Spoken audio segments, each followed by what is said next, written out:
യമനിൽ വധശിക്ഷയ്ക്ക് വിധിക്കപ്പെട്ട് ജയിലിൽ കഴിയുന്ന നിമിഷപ്രിയയുടെ മോചനത്തിനായി ഇടപെടാൻ തയ്യാറാണെന്ന് ഇറാൻ. തങ്ങളാൽ കഴിയുന്ന സഹായം നൽകാൻ തയ്യാറാണെന്ന് ഇറാൻ വിദേശകാര്യ ഉദ്യോഗസ്ഥൻ വ്യക്തമാക്കി.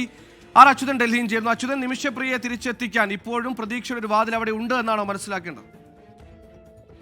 സുഹേൽ, തീർച്ചയായിട്ടും ഈ വിഷയത്തിൽ ഇപ്പോൾ മറ്റു രാജ്യങ്ങൾ കൂടി മുന്നോട്ട് വരുന്നു എന്നുള്ളതാണ് അതിന്റെ ഒരു സൂചനയാണ്. ഇപ്പോൾ ഇറാന്റെ വിദേശകാര്യ ഉദ്യോഗസ്ഥൻ ഇതുമായി ബന്ധപ്പെട്ട് പ്രതികരിച്ചിരിക്കുന്നത്. നിലവിൽ ഇറാന്റെ വിദേശകാര്യ ഉപമന്ത്രിയുടെ ഇന്ത്യൻ സന്ദർശനം നടത്തുന്നതിനിടയിലാണ് അദ്ദേഹത്തോടൊപ്പം ഉണ്ടായിരുന്ന മുതിർന്ന ഒരു വിദേശകാര്യ ഉദ്യോഗസ്ഥൻ ഈ വിഷയത്തിൽ പ്രതികരിച്ചിരിക്കുന്നത്. അദ്ദേഹം പറഞ്ഞിരിക്കുന്നത് തങ്ങളാൽ കഴിയുന്നത് എന്തും ചെയ്യാൻ തയ്യാറാണ് എന്നതാണ് അദ്ദേഹം അറിയിച്ചിരിക്കുന്നത്. അതായത് ഈ വിഷയത്തിൽ മാനുഷിക പരിഗണന കണക്കിലെടുത്തുകൊണ്ട് തങ്ങൾ ഇടപെടാൻ തയ്യാറാണെന്ന് ഇറാൻ അറിയിച്ചിരിക്കുകയാണ്. നേരത്തെ ഈ നിമിഷപ്രിയയുടെ വധശിക്ഷയുമായി ബന്ധപ്പെട്ട അതിനുള്ള അനുമതി യമൻ പ്രസിഡന്റ് നൽകിയിരുന്നു. തുടർന്ന് ഒരു മാസത്തിനകം ഇത് നടപ്പാക്കിയേക്കുമെന്നുള്ള റിപ്പോർട്ടുകളും പുറത്തു വന്നിരുന്നു.